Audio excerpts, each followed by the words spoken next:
Fáil. So it's probably been a strange one for you, has it? It has. It's been a roller coaster. I mean, we're living in a very different world from the world we contested the election on the 8th of February. And I suppose what has happened in the intervening period is, Fine Gael, as a caretaker government, had to step up and had to, I think, demonstrate that we could be both sensitive and competent in dealing with huge threats to people's lives. But, the momentum of dealing with that led to the need to form a government. And I suppose a lot of us would have said, Fine Gael would be better having a period in opposition after the election. But I think the compelling reason is that we need to have a government that can deal with the sort of issues we're going to see later today, the July stimulus. These are so important to people, and I think it's crucial that we have this government, and I'm delighted to be a part of it. If somebody had said to you, though, I don't know, not even last year, I suppose, in the last 5, 10, 15, 20 years that Fine Gael would be going into coalition with Fianna Fáil, you surely would have said not a chance. Yeah, though I suppose you have seen, the decline of the support for the centre parties, if you like to call Fine Gael and Fianna Fáil the centre parties. That has been going on for some time. But I think people would have expected that a coalition would be formed with one or other of them being, rather than the two. That said, I think we have a very exciting programme for government, and I think there's a lot of things that we can do that will make a big difference in people's lives. I mean, I used to be dealing with, the biggest challenge in many ways, which is, making sure that the planet can be passed on to our children in a safe way. That is a huge issue in itself, will require huge change in people's lives. We're going to have to try and manage that at the same time as digging people out of the COVID crisis, the Brexit crisis. So it will be require a lot of deft handling by the government over the coming years. So it's an exciting time. And I suppose because you had 4 different ministerial positions from 1994 all the way through to the most recent government. And the day that the jobs were being handed out, that Saturday a couple of weeks ago, you were on Twitter, I suppose, kind of early in the day actually, to say how it had been a privilege to serve under 4 different Taoiseach, but you didn't get a ministerial position. And I suppose I wonder, did you feel jilted at the time that you didn't? No, not at all. I mean, in Fine Gael terms, I'm very fortunate. I think there's only one other person who's served longer in government than I have, and that's Michael Noonan. So it has been a privilege to serve under Garrett, under John, under Enda, and of course under Leo. And I think I made an impact in the jobs I've held, so I feel very good about my service, if you like. But I'm really excited about moving on to something new now. Yeah, the chairman of Fine Gael. What exactly does it mean to be the chairman of a party? Well, I intended to be changing the way we work as a parliamentary party, to build a much tighter team, to take much more seriously our role as being, I suppose, the dictators of policy within the party and the shaping of policy. That's not to say being in conflict with government, but we have a really important role, and I think that needs to be developed in a more distinct way now that we're in coalition with both Fianna Fáil and the Greens. So I think there is a role for the parliamentary party in, I think, showing what we were able to show during COVID, that we could look after people in a competent and sensitive way. We need to build that connection throughout our work, because I think one of the things in the last election, certainly from my perspective, was we had a lot of achievements and we had made a lot of change that helped people, but yet when it came to the election and it was all about change, that change we delivered was really counted very little value.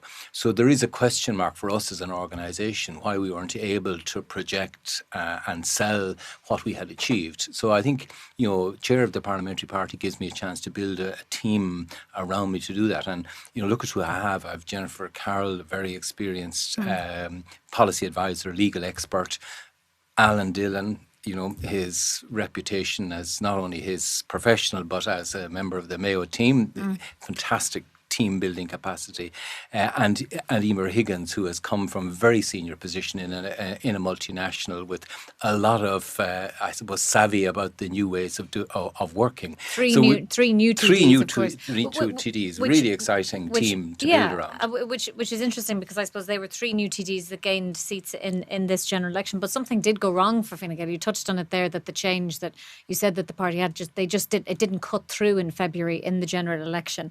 And it's interesting, because 2 weeks ago Jim O'Callaghan was sitting in the seat you're in now, and it was something that he talked about as well, about Fianna Fáil's identity, and that he wanted to, go out to the party wide and sort of try and, build up the party again. It sounds like that's something that you're doing. So it's interesting to see that here are 2 big parties that have now come together in coalition, and you're publicly all saying, it's good to come together and work for the greater good and all that.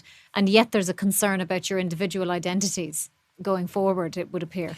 Well, there's no doubt about it. I mean, you see centre ground throughout Europe under pressure from more populist parties who offer pretty simplistic solutions to very complex problems, and the centre ground has lost a lot of its strength. Now, I'm absolutely convinced that it is from the progressive centre that the solutions to people's problems will be found, not on the populist end of the spectrum in any of these countries. But we have to be able to project that.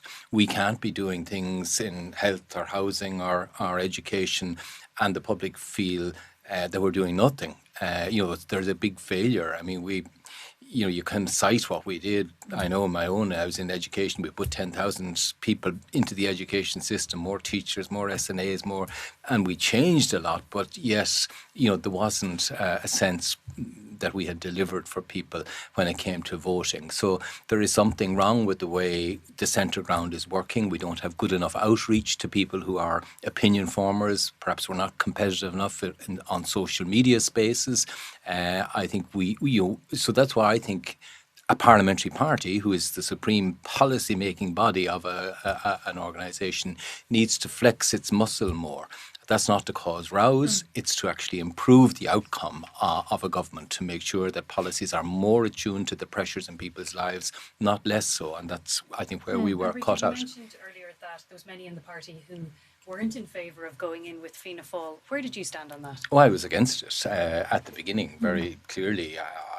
But I think the momentum of dealing with the COVID crisis created a space that when Sinn Féin and no one else, Fianna Fáil, couldn't form a government, there was only way in which you'd get a stable majority was by coalescing. So the very momentum of the work we were doing in government in dealing with this crisis, I think, created the need to do this. But there are risks for it. There's risks for the party. There's no doubt about that. But my job is to make sure that there are opportunities there and that we use those opportunities, which are there as being part of a government. We can actually change things, but we need to be more sensitive to people's needs and bring those needs into the parliamentary party and from there into government and change things.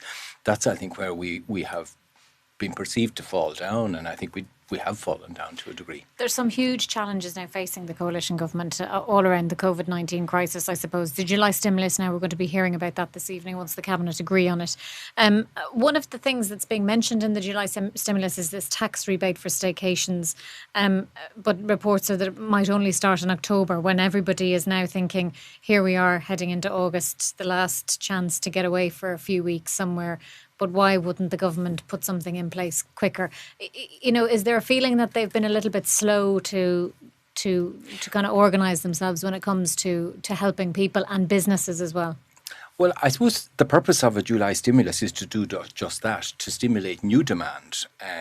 I think there'll be a lot of people looking in August to go away, and I think there will be some activity in August. The trouble is our holiday season ends very abruptly in September, so I can see where the thinking might be, although I don't know the detail, of saying, when the bit of tourism season starts to fall off, let's try and give it a supercharged boost. I think that's the sort of thinking. The same is going to be true in other areas. We're looking to get people to change their behaviour, to spend a bit more, to take on an apprentice, to do things that might otherwise not have happened. It isn't just to give people a break on the cost of their holiday this year, so I think that's the thinking behind it. And I can understand why, that's why they might structure it that way. I suppose the other thing then that's been a bit confusing, and it was brought up in the Dáil again today, and the Taoiseach, your party leader Leo Varadkar, was under pressure really about it, just about the travel in and out of the country and the whole green list debacle. And it was felt that he kind of confused matters a little bit this week, and yet today in the Dáil he was talking about schools and saying how important it is to get the message right. Because he said mixed messages are not helpful when it comes to good communication strategy. Like, the communication strategy wasn't great now, was it, about the travel list and the green list and telling people what to do and what not to do? And well, I think to a degree, I think the communication was good. It's been very clear. We're advised not to travel unless we believe it is essential, but we're not a police state, so we can't stop people travelling in all instances. So we have a green list to say to people, these are countries to which you can go and you can return, and you don't have to self-isolate, self-restrict. But there are other countries where you will be treated on your return the same as if you had direct contact with someone who had coronavirus. So we are putting those countries into a very different category. So if people by their free choice the decision to go to one of those countries, that's what they will face. So I think it is clear.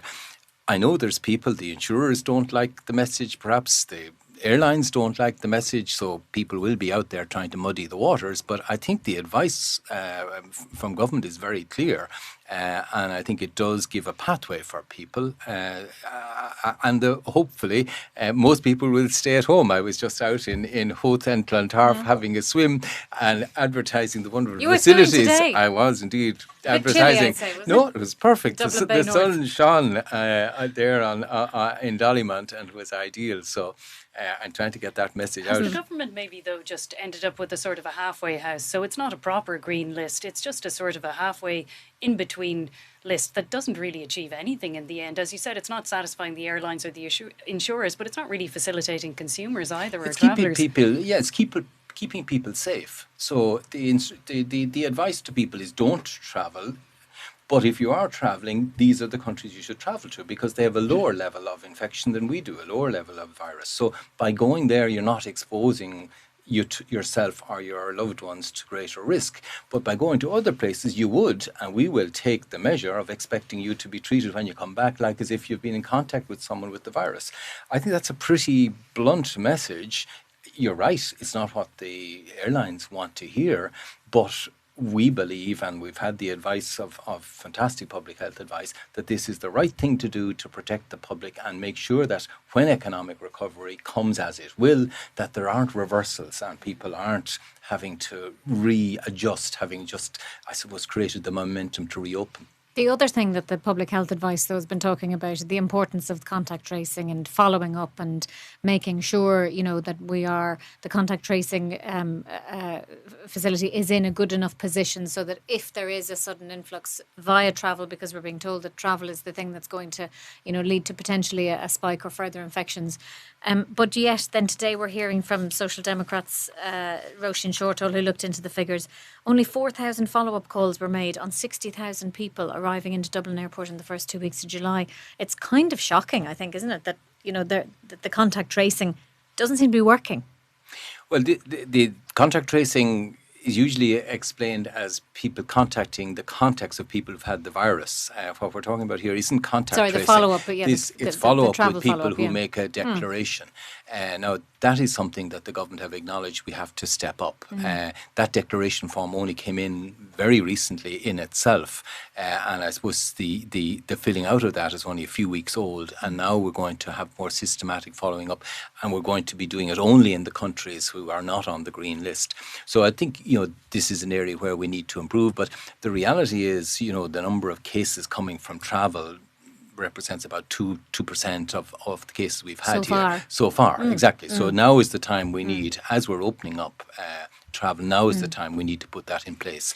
So, I think there have been a lot of dominant issues that we've had to get right. That's why we have suppressed, the number of cases now running at 20 per day, compares to a peak, I can't remember, it was in hundreds at the time, So, at different stages in this, different types of action become the priority, and that's, I think, what you're seeing now with the priority is to have that follow-up. It's been busy actually in the Dáil, because obviously the recess is happening at the end of next week, so there's quite a lot happening. But today, I suppose, a bit of an internal Dáil vote was which was for the last Ceann Comhairle position, Sandra, and we found out just a little while ago actually that Catherine Connolly, the independent candidate, has actually been elected as the last Ceann Comhairle. Now, it was expected that Fergus O'Dowd, long-time Fine Gael TD, that he would be elected. It's done by secret ballot, but it was thought that the three government parties had some sort of agreement, and of course they have a majority, so that they would all vote. The voting was done this morning, so I don't know, Richard, what went wrong?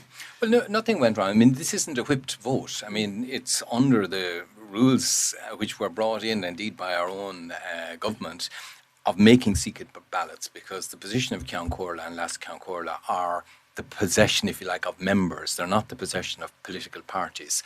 And it has always been, at least has been for the last couple of times, a free vote. And I think that gives the successful person a good mandate. And I wish Catherine very well. She just recommended to me a good book, which is The Count of Monte Cristo, which I've started to read on her advice. But, I'm very disappointed for Fergus, because he's been a real warrior, very committed to members' interests. But, that is democracy. And we respect it, and we've changed the rules so that it wouldn't be seen or be the possession of parties. Would it be that when we talked about jobs being given out, I suppose, was there a possibility that he would have been in line for maybe a junior minister position or something like that, but that it was a given that he would get this position, so therefore he wasn't then in the mix? No, is that how it works when jobs No, it doesn't. I mean, this has emerged since that. I think, there obviously were others who might have been considered. Bernard Durkan would be a similar former junior minister and former contestant for that position. So, there are a lot of people who might have been considered. But, it is very much... you need a person who represents members' interests and who will be absolutely scrupulous to be fair, to deliver fair play. And Fergus is just such a person, but Catherine is as well.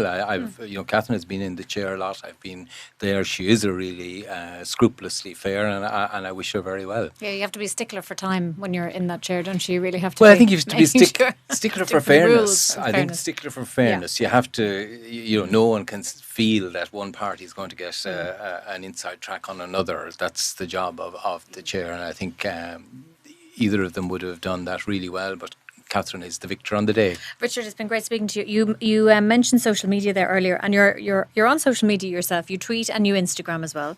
And I noticed on your Twitter profile you have occasionally cooks as one of your yes.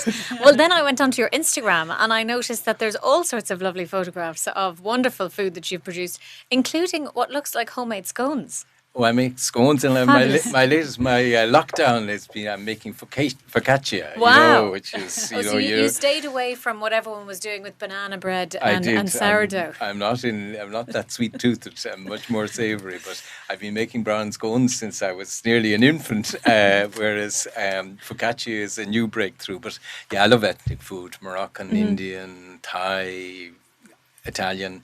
That's the sort of food I cook, and thanks to Mr. Google, there's always a recipe available. You just look in your fridge, see what you have, and then Google will tell you what the options are. Fantastic. So I know you're going to be busy as chairman of Fine Gael, but now that you haven't got a ministerial position, maybe you'll do a cookbook or something before the end of the year. Well, certainly. Would you share your scone recipe with us? I would. It's different every time, though. Richard, lovely speaking to you. Thanks so much for coming in. Thank you. On the Your Politics podcast. We'll say goodbye to you now, Fine Gael TD and new chairman of the party, Richard Bruton. Sandra, obviously lots to talk about because of the stimulus package, but also something else happening this evening, which is the Green Party leadership contest. We'll find out who the new leader is, or the next leader, let's say. Yes, exactly. It might not be somebody new. This has been rumbling on for the last couple of weeks, and it's been kind of quiet. Their hustings have been online. Members have been able to tune in, but it's sort of faded into the background a little bit. It hasn't been as divisive or as bruising as the debate over whether or not to go into government. That is certainly the case. Now, it had been expected for some time that Eamon Ryan probably would succeed. However, talking to people over the last while, they feel that his lead has narrowed. So I suppose anything is possible later today. I think people feel that Eamon Ryan had a few sort of unforced errors, a few gaffes over the last month. That didn't help. And I also spoke to people who felt that during the hustings, Catherine Martin was better prepared and had done her homework. One interesting theory, I suppose, in terms of a long-term strategy for the party, one long-time insider told me today that really the better result for the party would be to keep Eamon Ryan in place at the moment. When things get difficult in a year or two, as they obviously will for any government, and the smaller government party is taking the flak, that would be the time in advance of an election to change the face of the party, go to the electorate with a new face. And that would be, the way they put it was, you don't kind of expend her currency now, Catherine Martin's currency, you wait for later down the line. There had been speculation, maybe the two could have done a pact between them. I don't think we'll ever know if that was the case, but certainly we're going to find out in the next few hours. It would be an upset if she got it, because it would be a change of leadership within a month of a new government taking place. She's going to have to take that office, which actually physically is in the Department of the Taoiseach, and that really would change the dynamic of the cohesion at the top of government.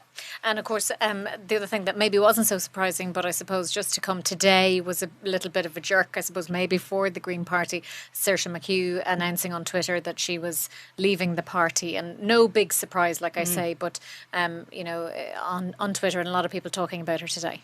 Yeah, exactly. As you say, completely no surprise. She was scathing about the programme for government, absolutely opposed going into talks with Fianna Fáil and Fine Gael. No surprise, but it does, there's a bit of acrimony within the party. And there's also been a sort of a splinter group called the Just Transition Greens, which has been set up. It may or may not be an officially affiliated group along the lines of the Young Greens and the Women's Greens. But Nasa Harrigan is behind them, Saoirse McHugh, Lorna Bogue, a few other well-known councillors, and they've talked about how they want to provide a forum for people who want to leave the party to be able to influence the party, which seems like a kind of a contradiction. You're either in the party or you're not. Yeah. So it's a bit of an odd one. But certainly there's that. They've had a lot of electoral success, and I think what goes along with electoral success is splits in terms of the long-term strategy for the party. Is it climate action or social justice? I mean, most people within the party say you have to have both, but maybe others feel you have to prioritise one over the other. Well, it'll be interesting to see what the results are later on this evening. David Murphy's popped into the studio now. And David, the stimulus package, we're talking, it's going to be agreed by Cabinet this evening, but already some leaks out of it. Obviously, we were talking there with Richard Bruton about some of them. But one thing that Sandra pointed out that we're hearing of now is a potential VAT cut, a cut to the VAT rate of about 2%. How would that work? Well, look, this is something that's been done before during the crash with the hospitality sector, where the VAT rate was reduced, and many people in that sector look at other countries, for instance, competitors for tourists, and say, look how our VAT rates compare with other countries. Now, we're in a slightly odd tourism environment here because we don't have the numbers of foreign tourists coming here as we did before, and the Irish are being encouraged to have their holidays here at home. So there's a slightly captive market there. But I guess the tricky thing about all of this is you got to cast your mind back and say, why is this downturn occurring? And it's occurring because we've got artificially imposed economic conditions, i.e. the restrictions. And the restrictions are limiting the amount of economic activity that you would normally have. So obviously the original idea with this stimulus was that as the restrictions were eased, economic activity can be ramped up, and the businesses which have run low on cash, which need that extra liquidity, they can get that from the state, and therefore they can return to more normal trading. However, the problem is that all of it is aligned to our number of cases. So we're now in a situation where we thought that the virus would be abating, but as human activity is stepping up, the number of cases is going up. And last week we had Cillian de Gascoigne from the National Public Health Advisory Team suggesting that perhaps some of the previous restrictions which were lifted could be reimposed.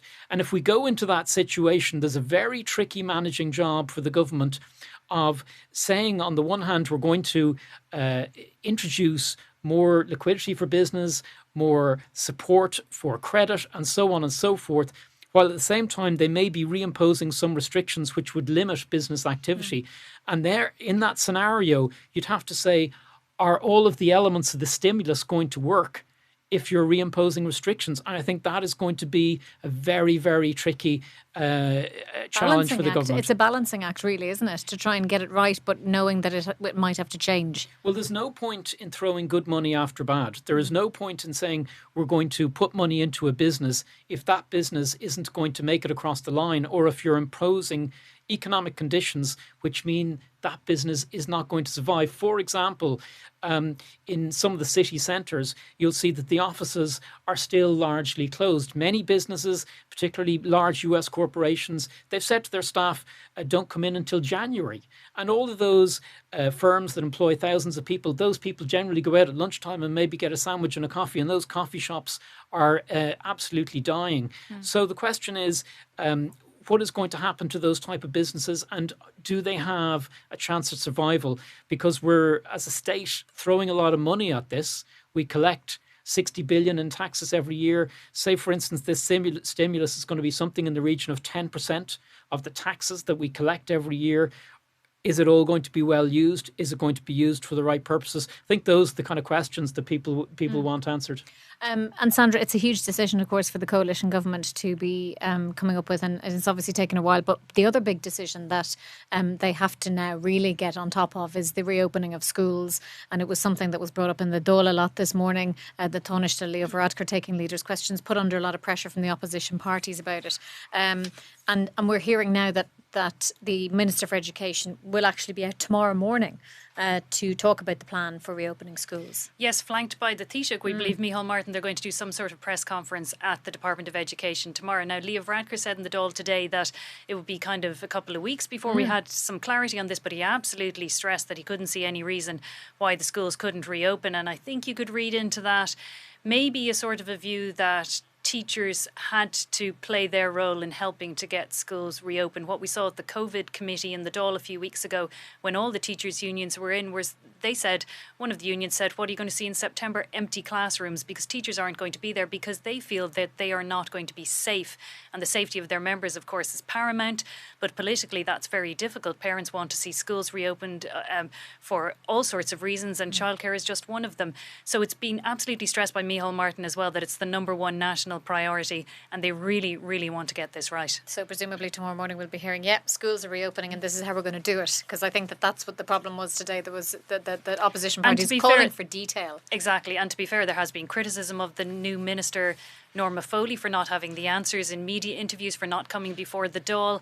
And of course, this goes back also to Micheál Martin, because questions will be asked if she is not seen to perform in this really important role. She's a brand new TD. It is Micheál Martin and his judgment that would be called into question if she's not seen to do the role well, because he chose to elevate her above others. And yes, she had been an impressive Dáil performer in her first couple of speeches, and even questioning people at the COVID committee. She was said to have done really impressive people at parliamentary parties, but he chose to elevate her, and she now has this enormous conundrum to deal with. Yeah, one of the biggest problems facing the government. Well, that's it for now. We'll have more, of course, throughout the RTE News output here this evening, because like we say, a lot happening.